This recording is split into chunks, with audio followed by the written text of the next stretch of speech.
Irán advierte, la próxima respuesta irá más allá de Oriente Medio. Hay una pregunta que ningún analista en Washington se atreve a responder en voz alta esta noche. ¿Qué pasa si Irán cumple su amenaza? No la amenaza de atacar una base militar, no la amenaza de cerrar un estrecho, la amenaza de dejar a Estados Unidos y a sus aliados sin acceso al petróleo y al gas de toda una región durante años.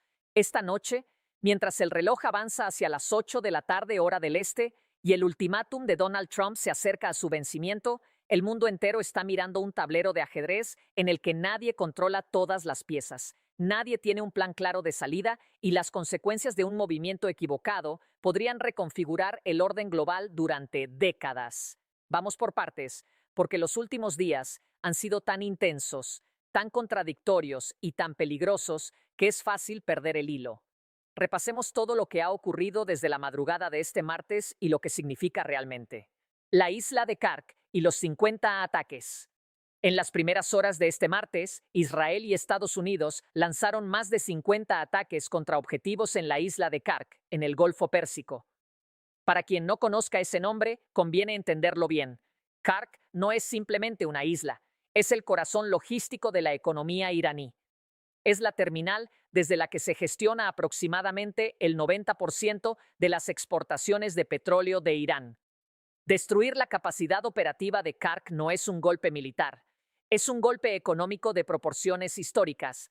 Es intentar cortar la arteria principal que mantiene vivo al Estado iraní.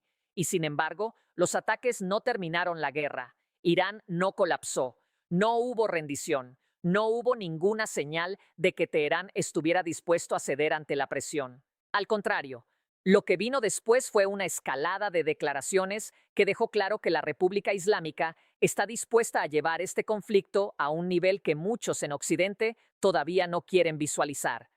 Estos 50 ataques llegaron horas antes de que venciera el ultimátum que el propio Trump había lanzado días atrás. Reabrir el estrecho de Hormuz o enfrentar la aniquilación total. Son sus palabras, aniquilación total. El presidente de la nación más poderosa del mundo utilizó esa expresión para referirse a un país de 90 millones de habitantes con más de 7.000 años de historia documentada. La operación de rescate y sus costos reales. Retrocedamos unas horas más para entender cómo llegamos hasta aquí. En el contexto del conflicto que comenzó el 28 de febrero, con los primeros ataques estadounidenses e israelíes contra territorio iraní, varios aviones militares estadounidenses fueron derribados sobre suelo iraní. Entre ellos, un F-15, cuyos 2 pilotos cayeron en territorio hostil. Lo que siguió fue una operación de rescate cuyo costo real tardó en conocerse públicamente.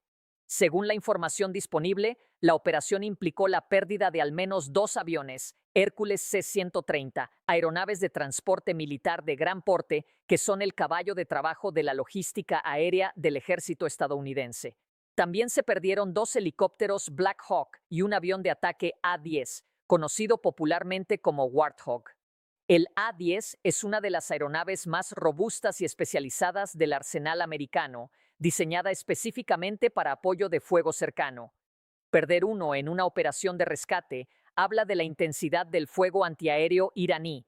Uno de los pilotos fue rescatado. El segundo permanecía desaparecido cuando la noticia de su situación fue filtrada a los medios de comunicación, y aquí fue donde Trump escaló en una dirección inesperada. El presidente estadounidense no solo amenazó con encarcelar a la persona responsable de la filtración, también amenazó con perseguir legalmente a los propios medios que publicaron la información, argumentando que revelar que había un segundo militar perdido alertó a las fuerzas iraníes de que aún faltaba un tripulante por capturar, complicando la operación y poniendo en riesgo su vida. Trump incluso mencionó que se había ofrecido una recompensa económica entre la población iraní para que capturaran al militar antes de que pudiera ser rescatado. La ironía de esa declaración no pasó desapercibida para nadie. El presidente que ha construido su identidad política sobre la confrontación con la prensa libre, que durante años llamó al periodismo enemigo del pueblo, utilizó esa misma lógica para justificar la censura en tiempo de guerra. Y en el proceso, confirmó públicamente detalles de una operación que, según él, debía mantenerse en secreto. La contradicción fue tan visible que varios analistas la señalaron de inmediato. Bastardos locos y una civilización de 7000 años. Fue en este contexto de frustración, pérdidas militares costosas y presión informativa donde Trump hizo las declaraciones que rápidamente recorrieron el mundo. Llamó bastardos locos a los iraníes y luego fue más lejos. Prometió que toda una civilización sería destruida. La respuesta iraní fue calculada, directa y cargada de un peso histórico que muchos en Washington parecen no querer escuchar. La misión de Irán ante las Naciones Unidas en Nueva York lo expresó con precisión. La civilización iraní tiene más de 7000 años de historia. La de Estados Unidos, unos 250. Una civilización que ha sobrevivido a imperios, a invasiones, a conquistas y a siglos de convulsiones no puede ser destruida por una campaña de bombardeos, por muy intensa que sea. No es solo retórica, es un argumento que apela directamente a la memoria colectiva iraní, a la identidad nacional que se forja precisamente en la resistencia. La historia de Persia está marcada por la invasión de Alejandro Magno, por las conquistas árabes, por las invasiones mongolas, por los conflictos con el Imperio Otomano, por la intervención colonial británica, por el golpe de Estado apoyado por la CIA en 1953. Y en cada uno de esos episodios, la identidad iraní sobrevivió. Ese es el mensaje que Teherán está enviando. Y es un mensaje que su propio pueblo entiende profundamente. Las líneas rojas y la amenaza más allá de Oriente Medio. Pero la respuesta iraní no se limitó a la dimensión histórica y cultural. El cuerpo de la Guardia Revolucionaria Islámica lanzó este martes una advertencia muy concreta, muy específica y muy seria. Si Estados Unidos cruza sus líneas rojas, la respuesta iraní irá más allá de Oriente Medio. Eso no es una frase vacía. Hay que entender qué significa en términos operacionales. La Guardia Revolucionaria ha construido durante décadas una red de capacidades militares, de influencia regional y de presencia en múltiples teatros de operaciones que va mucho más allá de las fronteras de Irán. Sus aliados y fuerzas proxy se extienden desde Yemen hasta el Líbano, desde Irak hasta Siria. Pero la amenaza de ir más allá de Oriente Medio sugiere algo distinto. Ataques directos contra infraestructura estadounidense y de sus aliados en lugares que Washington no está esperando. La parte más concreta de la amenaza fue esta. Irán advirtió que atacaría la infraestructura energética de Estados Unidos y sus aliados en la región de manera tal que los dejaría sin acceso al petróleo y al gas regional durante años. No durante semanas, durante años. Piense en lo que eso significa. El Golfo Pérsico es la zona de mayor densidad de infraestructura petrolera del planeta. Arabia Saudita, los Emiratos Árabes Unidos, Kuwait, Qatar, terminales, oleoductos, instalaciones de licuefacción de gas natural, puertos de exportación. Si Irán decidiera usar todo su arsenal de misiles balísticos y de crucero, de drones y de capacidades de ataque asimétrico contra esa infraestructura, el daño potencial a la economía global sería de una magnitud difícil de cuantificar.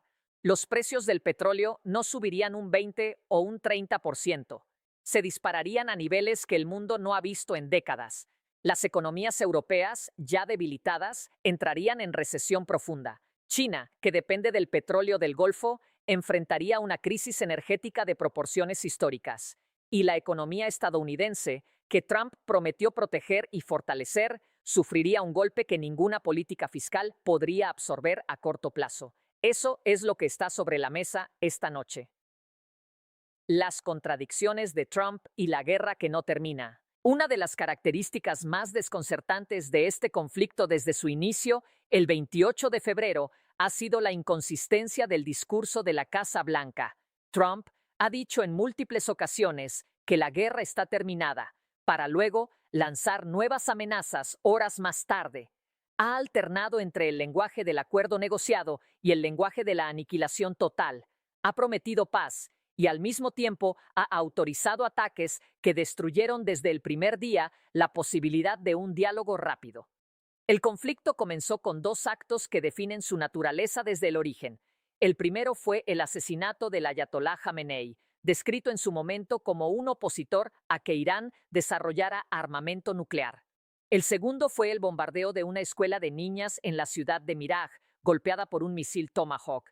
Ese misil y esa escuela pusieron el conflicto en una dimensión que ninguna narrativa diplomática posterior ha podido borrar. Desde ese momento, Irán ha rechazado sistemáticamente cualquier oferta de alto al fuego, y su posición tiene una lógica que no se puede desestimar fácilmente. Teherán argumenta que un alto al fuego temporal solo serviría para dar tiempo a sus enemigos de reagruparse, rearmarse y volver a atacar. Ismael Baqai, portavoz del Ministerio de Relaciones Exteriores de Irán, fue explícito al respecto. Irán no negociará mientras Washington mantenga ultimátums y amenazas sobre la mesa.